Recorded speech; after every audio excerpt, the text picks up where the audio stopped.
Surgió rápidamente en términos de cómo son las reuniones que se puedan generar de este tipo. La veníamos solicitando desde que asumió el ministro Jaime Persic, en virtud de aquellas cuestiones que habían quedado pendientes y que ya lo sabíamos, que lo veníamos expresando constantemente con el ministro Trota. Aquello de la corresponsabilidad y la cogarantía que tiene el gobierno nacional en términos educativos para con la ciudadanía y para con las y los trabajadores era un punto primordial.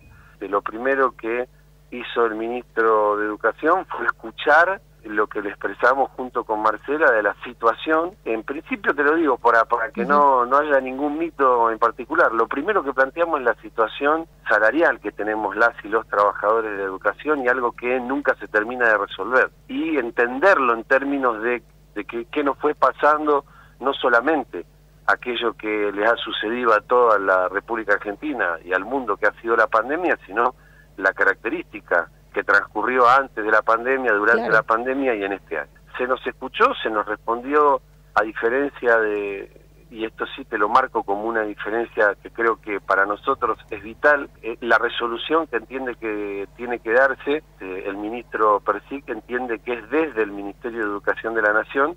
Vos recordás que la entre comillas solución que planteó el ministro Trota fueron un nuevo préstamo de 4.500 millones de pesos a principios de este año, que terminó no cancelando la totalidad de la deuda con los trabajadores de la educación, cancelándola con una gran porción de los trabajadores de la educación, del resto de los estatales que estaban en el rango 1 y 2, y del pago de el sueldo anual complementario de diciembre, que venía diferido ya y sin fecha de pago. Sí. En este momento el planteo es directriz para con el Ministerio de Educación. Por lo tanto, entendemos que, como siempre lo hemos planteado ya en su momento a los anteriores ministros en la época de expresidente Macri, y desde que está el presidente Fernández, acá hay una posibilidad que está dentro de la Ley de Financiamiento Educativo, y eso es lo que queremos. Eso es lo que expresamos, eso es lo que sostuvo la CETERA,